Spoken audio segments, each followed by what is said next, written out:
আসসালামু আলাইকুম। আমাদের মেন্স ফাস্ট ফ্যাশনের আর একটা দোকান উদ্বোধন হতে যাচ্ছে কালকে, ইনশাল্লাহ চালু হবে। আর ডেকোরেশনের কাজ শেষ হলো। দোকানটা হচ্ছে 42-43 থার্ড ফ্লোর। মাল ঢোকানো হচ্ছে, অনেক কালার অলরেডি চলে আসছে ফ্যাক্টরি থেকে। সামনে আরও কালার পাবেন ইনশাল্লাহ। সবগুলো কালার ঢালানো হচ্ছে। আমাদের প্রতি সপ্তাহে হিউজ কালার পাবেন। এটা হচ্ছে আমাদের নতুন দোকানটা চালু হতে যাচ্ছে কালকে।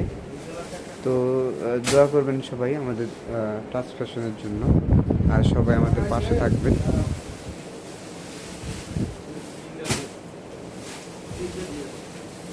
তো সবাই ভালো থাকবেন। আসসালামু আলাইকুম।